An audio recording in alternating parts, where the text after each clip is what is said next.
जय हिंद साथियों आज के वीडियो के माध्यम से हम लोग हिस्ट्री को यहाँ पर कंप्लीट करने वाले हैं। कंप्लीट हिस्ट्री देखने वाले हैं। जो भी आपके जितना भी सिलेबस आपके यूपी ट्रिपल पेट के एग्ज़ाम में है हिस्ट्री का, वो पूरा हम लोग कवर करने वाले हैं। और यहाँ पर मोस्ट इम्पॉर्टेंट क्वेश्चंस हम लोग देखेंगे और उम्मीद करूँगा कि ये जो 5 नंबर आएंगे यहीं से आने वाले हैं। जो भी 15 मिनट 20 मिनट का टाइमिंग लगेगा, पूरा हिस्ट्री हम लोग यहाँ से 15-20 मिनट में कवर करने वाले हैं। चलिए स्टार्ट करते हैं देर न लगाते हुए। यहाँ पर पहला क्वेश्चन आता है दोस्तों कि हिस्ट्री के फादर कौन है। तो फादर ऑफ हिस्ट्री हैं हेरोडोटस। उनकी बुक का नाम क्या है? हिस्टोरिका उनकी बुक का नाम है। ये सब तो मान लो आपके सिलेबस में नहीं है इतना पोर्शन। कृषि पहिया पूजा पहियों का आविष्कार, हड्डियों के हथियार की खोज किस काल में हुई? नवपाषाण काल में हुई। और वहीं पर आग की खोज पूछा जाए तो पूरा पाषाण काल में। ओरिजिन ऑफ स्पीच के लेखक कौन है? तो चार्ल्स डार्विन है। अब यहाँ से आता है आपके पेट का, जो पेट के लिए इम्पॉर्टेंट है। सिंधु घाटी सभ्यता की खोज किसने की? दयाराम साहनी ने की। सिंधु घाटी का पूर्वी स्थल क्या है? तो आलमगीरपुर है, जो कि हिंडन नदी के किनारे बसा हुआ है। पश्चिमी स्थल कौन सा है? पश्चिमी स्थल है आपका सुतकांगेडोर जो बलूचिस्तान में है। वहीं पर उत्तरी स्थल का बात करें तो उत्तरी स्थल जो है वो मांडा है। मांडा जो कि कहाँ है? लद्दाख में स्थित है। और दक्षिणी स्थल की बात करें तो दैमाबाद है, जो महाराष्ट्र में स्थित है। तो इसको इस तरीके से आप याद कर सकते हैं कि ये उत्तरी हो गया मांडा, यहाँ पर दक्षिणी हो गया दैमाबाद, यहाँ पर सुतकांगेडोर हो गया, और यहाँ पर क्या हो गया? आलमगीरपुर, उत्तर प्रदेश। बात करें आगे, सिंधु घाटी की जो लिपि थी कैसी थी? तो भाव चित्रात्मक थी। कैसी थी? भाव चित्रात्मक लिपि थी। समाज कैसा था सिंधु घाटी का? तो मात्र सत्तात्मक था। एकमात्र समाज ऐसा था जो मात्र सत्तात्मक था, वो कौन सा था? तो सिंधु घाटी सभ्यता था। मोहनजोदड़ो की खोज किसने किया था? तो राखल दास बनर्जी ने किया था। हड़प्पा की खोज किसने किया था? दयाराम साहनी ने किया था। अब स्थल और नदियों के नाम हम लोग देखते हैं कि कौन से स्थल किस नदी के किनारे बसे हुए हैं। यहाँ पर हड़प्पा की बात करें तो हड़प्पा जो है रावी नदी के किनारे बसा हुआ है। मोहनजोदड़ो की बात करें तो ये सिंधु नदी के किनारे है। लोथल भगवा नदी के किनारे है। आलमगीरपुर हिंडन नदी के किनारे है। रोपण जो है सतलज नदी के किनारे है। और कालीबंगन घग्गर नदी के किनारे है। ये इंपॉर्टेंट है, इनको आप याद रख लेंगे। अदरवाइज बहुत सारे प्लेसेस हैं इसके, बट यहाँ पर ये जो इम्पॉर्टेंट है इनको हमने यहाँ पर लिखा हुआ है। आगे, महिला के गर्भ से निकलता हुआ पौधा किस स्थल से प्राप्त हुआ है? तो हड़प्पा स्थल से प्राप्त हुआ है। वहीं पर जले हुए गेहूँ और जौ के साक्ष्य कहाँ से मिले हुए हैं? हड़प्पा सभ्यता से हड़प्पा से मिले हुए हैं। कपास की खेती के साक्ष्य कहाँ से मिले हैं? हड़प्पा से मिले हुए हैं। विशाल अन्नागार, स्नानागार, स्वास्तिक चिन्ह, कांसे की नर्तकी मूर्ति, ये कहाँ से मिले हैं? तो ये मोहनजोदड़ो से मिले हैं। इसको आप ये अवश्य याद रखेंगे। विशाल अन्नागार, स्नानागार कहाँ से प्राप्त हुए हैं? मोहनजोदड़ो से प्राप्त हुए हैं। वहीं पर अगर देखा जाए जले हुए गेहूँ और जौ के साथ कपास की खेती और महिला के गर्भ से निकलता हुआ पौधा हड़प्पा से प्राप्त हुए हैं। आगे बात करें तो औद्योगिक नगर किसे कहते हैं? चन्हुदड़ो को क्या कहते हैं? औद्योगिक नगर कहते हैं। जहाँ पर मनका बनाने के कारखाने के साक्ष्य भी मिले हुए हैं। कहाँ पर? चन्हुदड़ो में। चन्हुदड़ो में मनका बनाने के कारखाने, यानी कि चूड़ियाँ बनाने के कारखाने के साक्ष्य मिले हैं। इसे ही औद्योगिक नगर कहते हैं। व्यापारिक नगर किसे कहते हैं? लोथल को कहते हैं। लोथल को क्या कहते हैं? व्यापारिक नगर कहते हैं। ये मानव निर्मित बंदरगाह था। क्या था? ये मानव निर्मित बंदरगाह था। कौन सा? लोथल। तो लोथल व्यापारिक नगर हो गया और मानव निर्मित बंदरगाह हो गया। मम्मी का मॉडल कहाँ से मिला हुआ था? तो लोथल से मिला हुआ था। मम्मी का मॉडल लोथल से मिला हुआ था। जले हुए खेत के साक्ष्य कहाँ से मिले हुए हैं? कालीबंगन से मिले हुए हैं।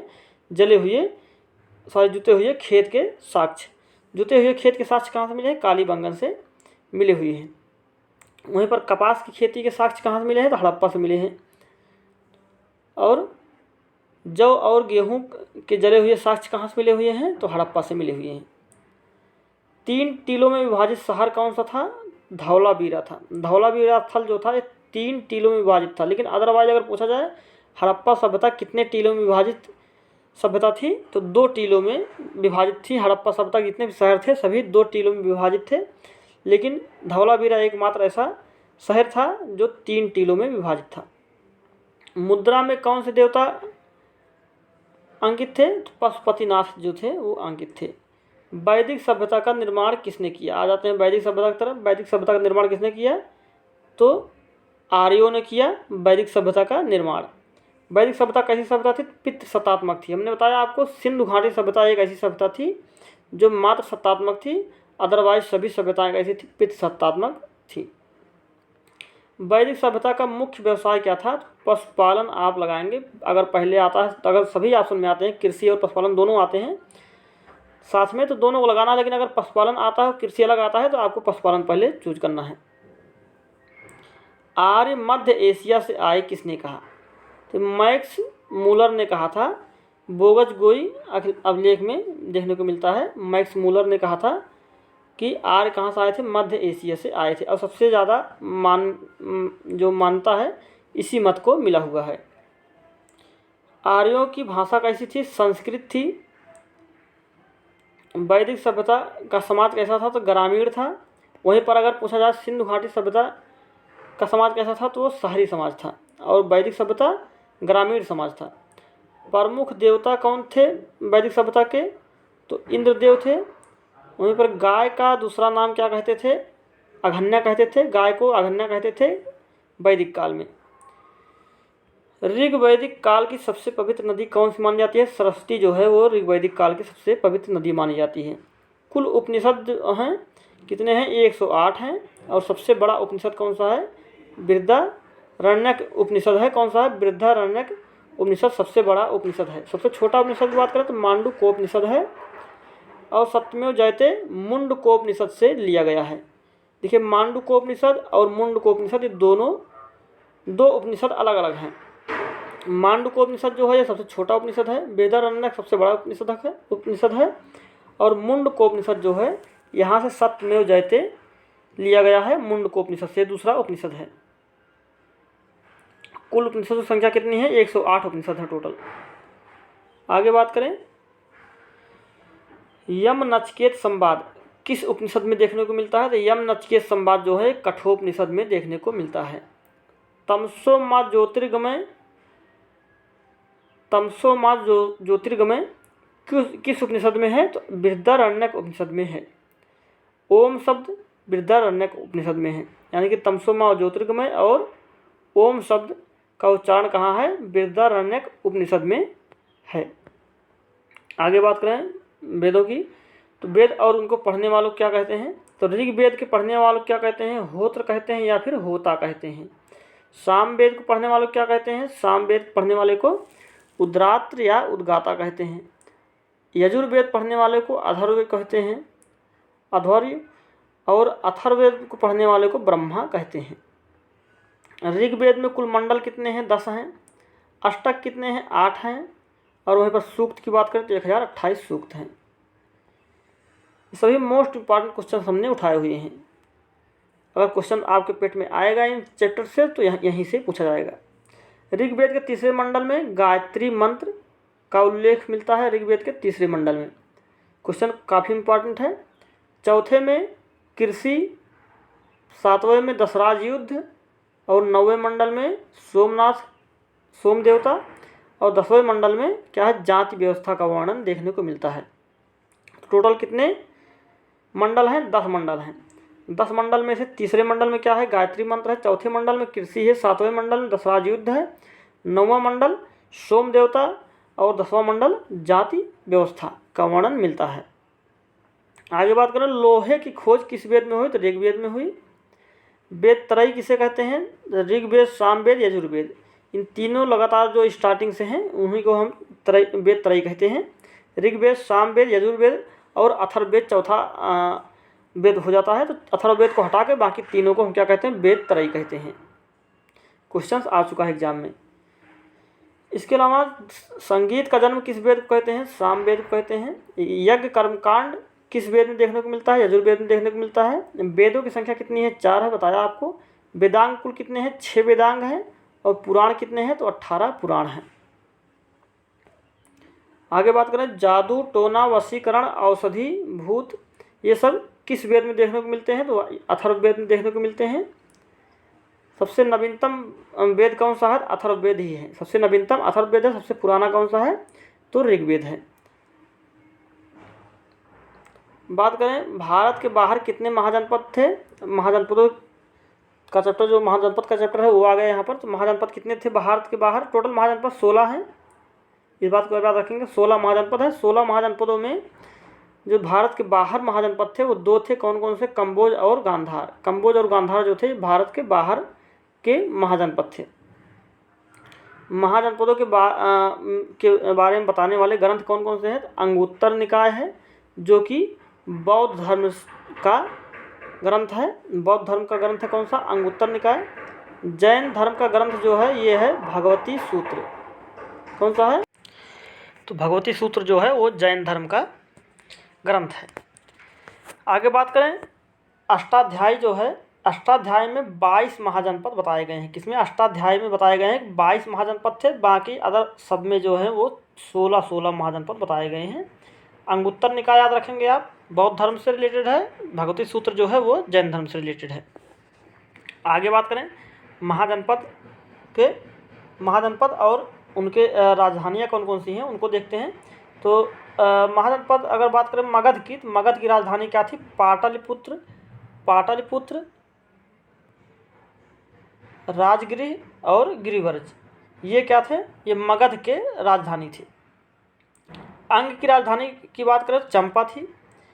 कौशल की साकेत और श्रावस्ती, अवंती की उज्जैन महिष्मती, गांधार का तक्षशिला, काशी का वाराणसी, पांचाल का अहिछत्र और काम्पिल्य, वज्ज का वैशाली, कंबोज का हाटक। ये जो इम्पॉर्टेंट हैं उनके हम लोग चर्चा कर रहे हैं। अदरवाइज 16 महाजनपद हैं, सभी की चर्चा हम लोग नहीं कर रहे हैं। ये इम्पॉर्टेंट है, आपके एग्जाम में पूछे जा सकते हैं। वज्ज की वैशाली हो गई, कंबोज का हाटक हो गया, अस्मक का पैठान या प्रतिष्ठान, मल्ल का राजधानी क्या था? कुशीनगर, और कुरु का इंद्रप्रस्थ। इसके अलावा महात्मा बुद्ध के दूसरा नाम क्या था? तथागत। महात्मा बुद्ध चैप्टर आता है तथागत, शाक्य मुनि या फिर लाइट ऑफ एशिया। शाक्य मुनि या तथागत महात्मा बुद्ध के दूसरे नाम थे। जन्म इनका 563 बीसी में हुआ था लुम्बिनी में, और मृत्यु जो है वो 483 बीसी में कुशीनगर में हुआ था। बुद्ध का पहला उपदेश क्या कहलाया था? धम्मचक्र प्रवर्तन कहलाया था। वहीं पर अगर बात करें कि सर्वाधिक उपदेश कहाँ दिए थे बुद्ध ने, तो श्रावस्ती में दिए थे। उपदेश देने की भाषा क्या थी? पाली थी। प्रतीक की बात करें तो बुद्ध के जन्म की प्रतीक क्या है? कमल और साँड़ है। गृह त्याग का प्रतीक क्या है? घोड़ा है। गर्भ का प्रतीक हाथी है। ज्ञान का प्रतीक क्या है? पीपल है। और मृत्यु का प्रतीक क्या है? पद चिन्ह है। जन्म को आप याद रखेंगे, कमल और साँड़ है। घोड़ा यानी कि दौड़ने वाला है, यानी कि घर छोड़ कर दौड़ता है जब, तो उसको घोड़ा बोलते हैं। गृह त्याग का प्रतीक क्या है? घोड़ा है। गर्भ मीन्स हाथी, यानी कि हाथी बहुत मोटी होती है, तो इस तरीके से आप याद रख सकते हैं, इस तरीके से। और ज्ञान जो है वो पीपल जो है ज्ञान का प्रतीक है, क्योंकि पीपल के पेड़ के नीचे उन्होंने अपना ज्ञान प्राप्त किया था। और मृत्यु जो है पद चिन्ह है। इस तरीके से आप याद रख लेंगे। और जो मृत्यु है, महात्मा बुद्ध के मृत्यु को क्या कहा गया? महापरिनिर्वाण कहा गया है। बौद्ध के त्रिपिटक कौन कौन से हैं? तो विनय पिटक, सुत्त पिटक और अवधम पिटक, ये 3 पिटक हैं। विनय पिटक, सुत्त पिटक और अवधम पिटक। जातक कथाओं की बात किसमें कही गई है? तो जातक कथाएं जो है वो खुंदक निकाय में है। किसमें? सुत्त पिटक में। सुत्त पिटक के खुंदक निकाय में जातक कथाएं बताई गई हैं। इम्पॉर्टेंट क्वेश्चन है। आगे बात करें बौद्ध संगीतियाँ जो हुई हैं, तो राजगृह में RVPK, इस तरीके से याद रखेंगे आप, RVPK, राजगिरी, वैशाली, पाटलिपुत्र और कुंडलवन। राजगिरी, वैशाली, पाटलिपुत्र, कुंडलवन, RVPK, इस तरीके से इसको याद रख लेंगे। उसके बाद AK इसको याद रख लेंगे। AK अजातशत्रु, कालाशोक, अशोक और कनिष्क।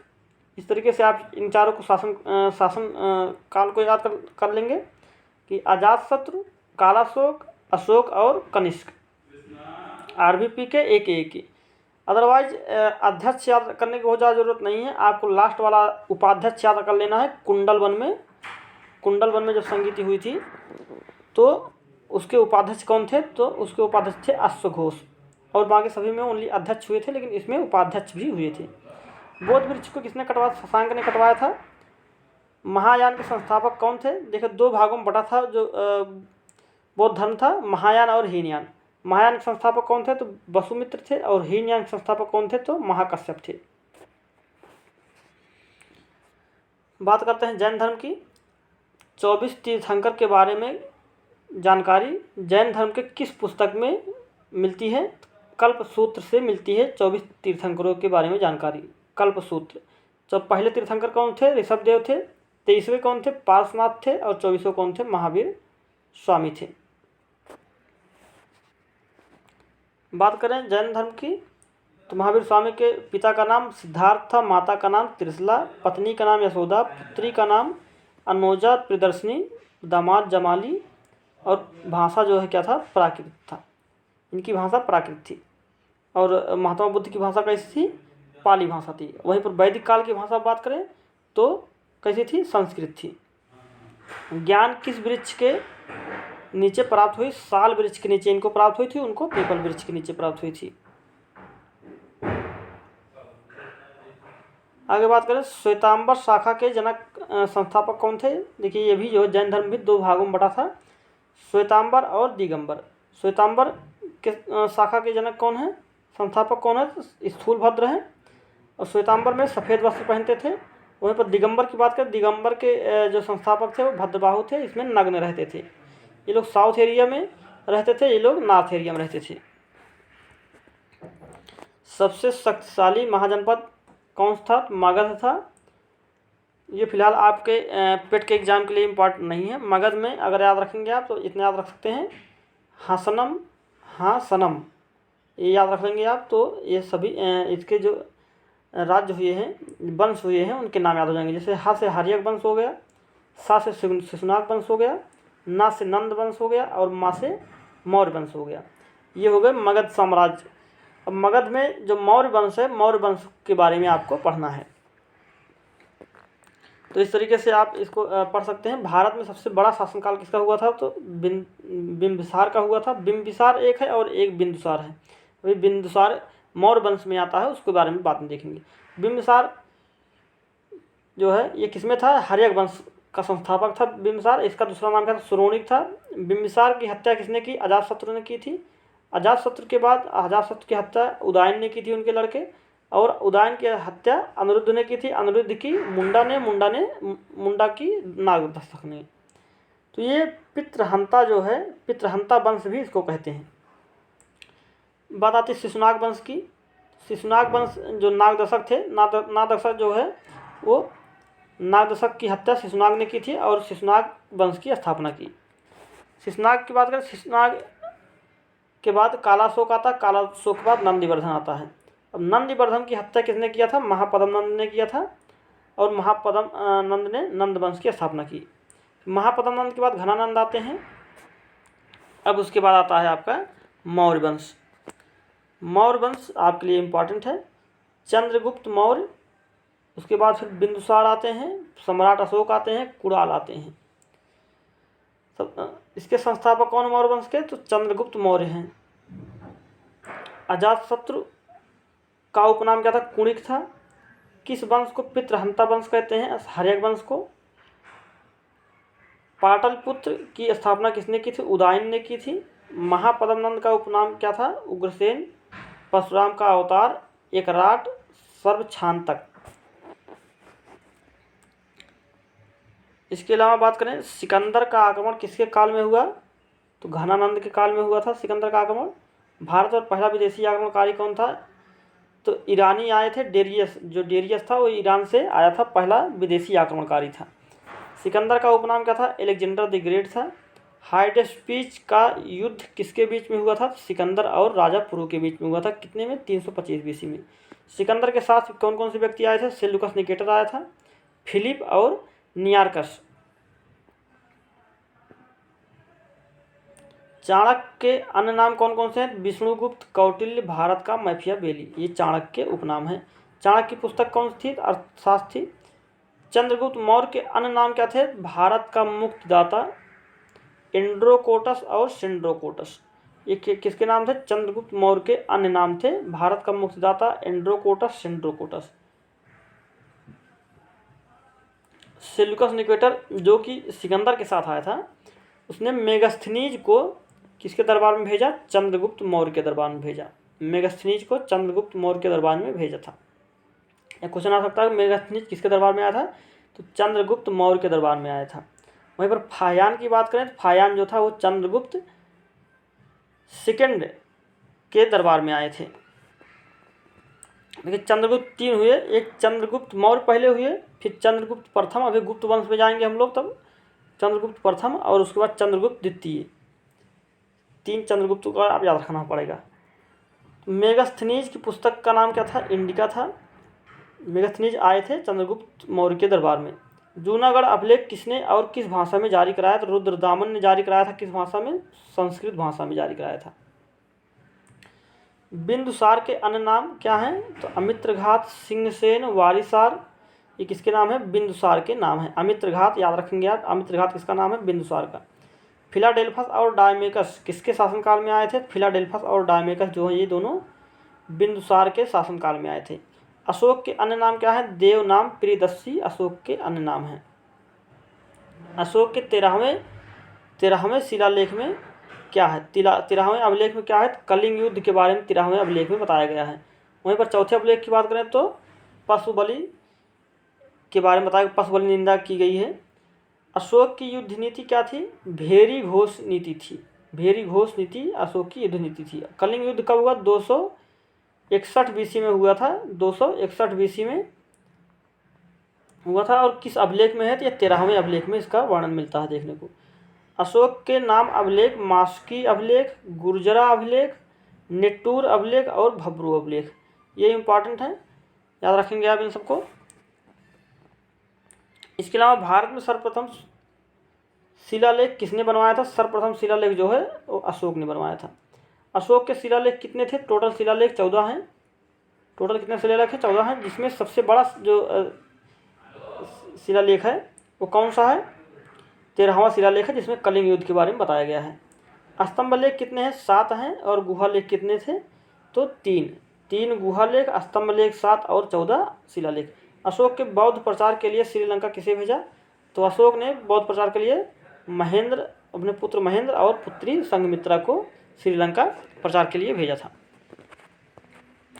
आगे बात करें गुप्त वंश के बारे में, तो बात की चंद्रगुप्त प्रथम। गुप्त वंश के संस्थापक जो थे कौन थे? श्रीगुप्त थे। पहले ओवरव्यू एक देख लेते हैं हम लोग। चंद्रगुप्त प्रथम आए थे, उसके बाद फिर समुद्रगुप्त आए थे, फिर चंद्रगुप्त द्वितीय आए थे। चंद्रगुप्त द्वितीय के बाद कुमारगुप्त और स्कंदगुप्त आए थे। टोटल मिला के 24 शासक हुए थे गुप्त वंश में, 24 शासक। और जिसमें से लास्ट शासक जो थे वो विष्णुगुप्त या कुमारगुप्त सेकंड, एक यहाँ पर कुमारगुप्त आप देख रहे हैं, जिन्होंने नालंदा विश्वविद्यालय की स्थापना की थी। और ये दूसरे हैं जो जिनका नाम क्या था? विष्णुगुप्त या कुमारगुप्त सेकंड इनका नाम था। गुप्त वंश के संस्थापक कौन थे? श्रीगुप्त थे। गुप्त वंश का वास्तविक संस्थापक किसे माना जाता है? चंद्रगुप्त प्रथम को माना जाता है। वास्तविक संस्थापक किसे? चंद्रगुप्त प्रथम को माना जाता है। वैसे जो है श्रीगुप्त हैं। गुप्त वंश के पहले शासक जो चांदी के सिक्के चलवाए थे चंद्रगुप्त प्रथम थे। भारत का नेपोलियन किसे कहा जाता है? भारत का नेपोलियन समुद्रगुप्त को कहा जाता है। समुद्रगुप्त का दरबारी कवि कौन था? हरिसेन थे। हरिसेन जो थे वो दरबारी कवि थे किसके? समुद्रगुप्त के। प्रयाग प्रशस्त किसने लिखा था? तो हरिसेन ने लिखा था प्रयाग प्रशस्त। और सर्वप्रथम भारतवर्ष का उल्लेख भी जो है वो प्रयाग प्रशस्त में देखने को मिलता है। किसने लिखा था प्रयाग प्रशस्त? हरिसेन ने लिखा था। कविराज की उपाधि किसे मिली हुई है? कविराज की उपाधि जो है वो समुद्रगुप्त को मिली हुई है। चंद्रगुप्त द्वितीय के बारे में जानकारी किस अभिलेख से मिलती है? तो महरौली अभिलेख और उदयगिरी गुफा अभिलेख। महरौली अभिलेख और उदयगिरी गुफा अभिलेख में चंद्रगुप्त द्वितीय का वर्णन मिलता है, जिसे हम लोग विक्रमादित्य के नाम से भी जानते हैं। चंद्रगुप्त द्वितीय को ही हम लोग विक्रमादित्य के नाम से भी जानते हैं। चंद्रगुप्त द्वितीय को विक्रमादित्य की उपाधि कब मिली? तो शकों पर विजय के बाद जो है चंद्रगुप्त द्वितीय को विक्रमादित्य की उपाधि मिली। चंद्रगुप्त द्वितीय के नवरत्न कौन कौन से, इनको आप याद रखेंगे, कालिदास, बराहमिहिर, धन्वंतरी और बैताल भट्ट। ये चार तो आपको याद ही रखने पड़ेंगे। कालिदास, बराहमिहिर, धन्वंतरी, बैताल भट्ट, छपड़क, अमर सिंह, बररुचि, घटकरपर और शंकु, ये जो है इनके नवरत्न थे, जिसमें से कालिदास, बराहमिहिर, धन्वंतरी, बैताल भट्ट ये मोस्ट इम्पॉर्टेंट है। गुप्त वंश का राजकीय चिन्ह क्या था, गरुड़ था।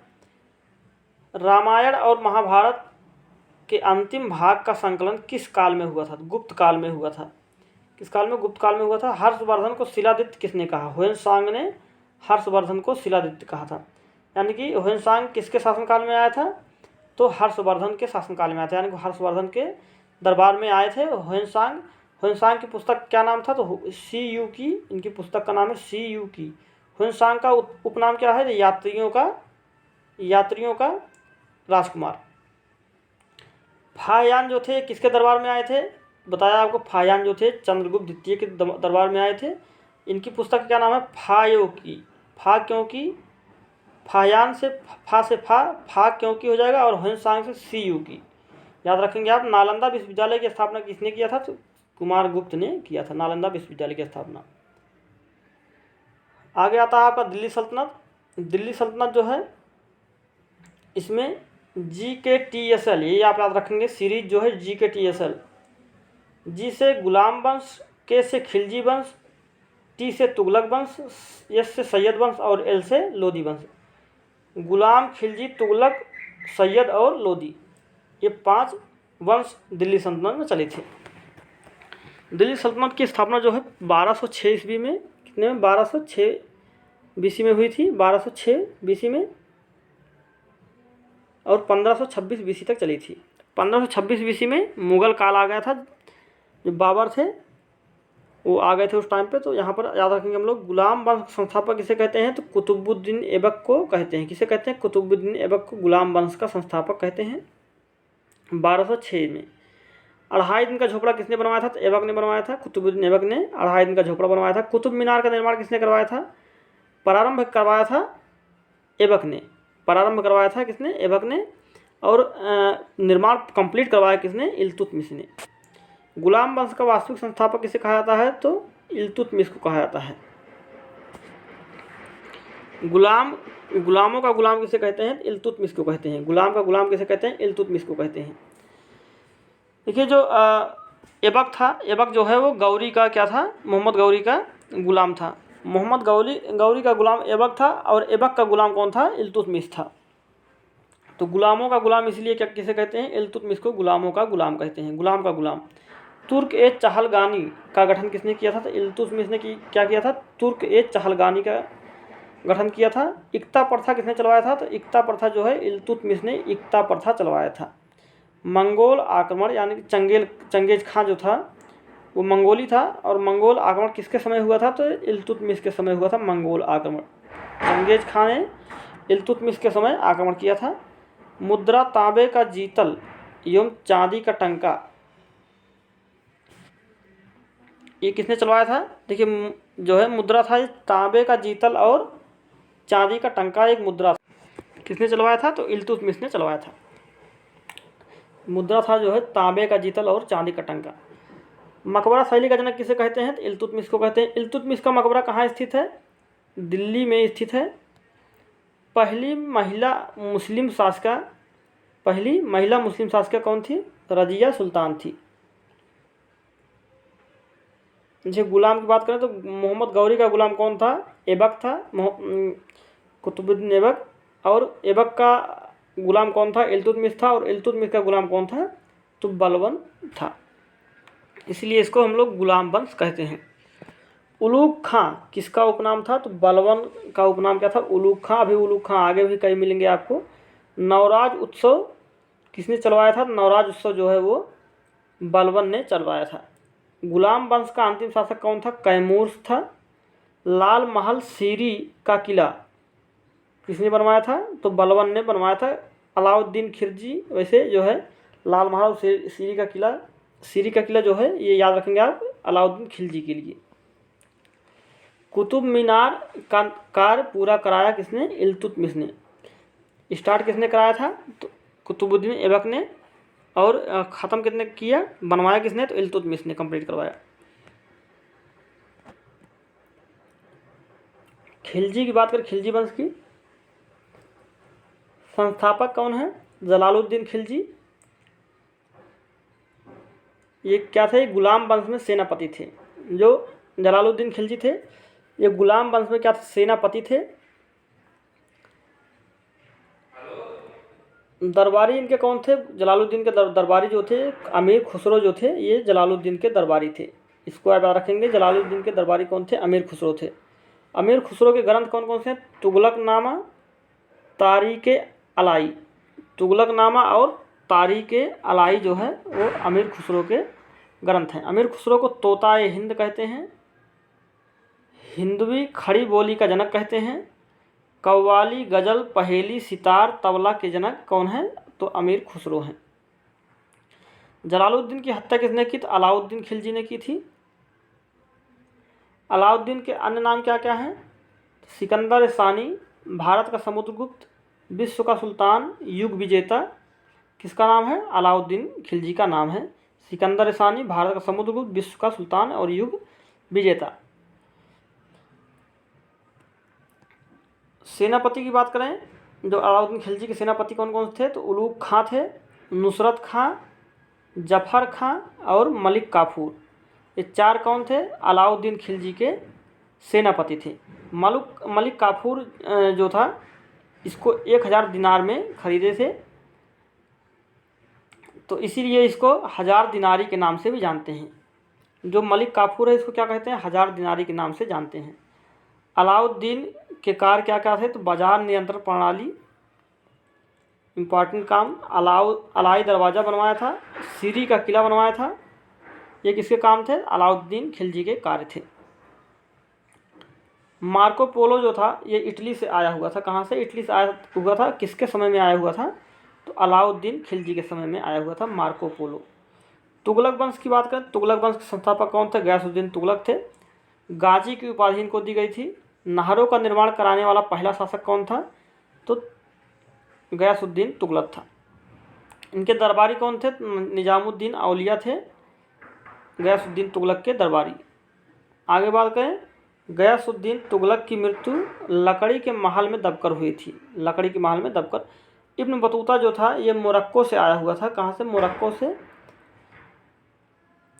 किसके समय में आया था? तो मोहम्मद बिन तुगलक के समय में आया था। मोहम्मद बिन तुगलक के समय में। मोहम्मद बिन तुगलक के समय क्या हुआ था? तो विजयनगर साम्राज्य की स्थापना हुई थी।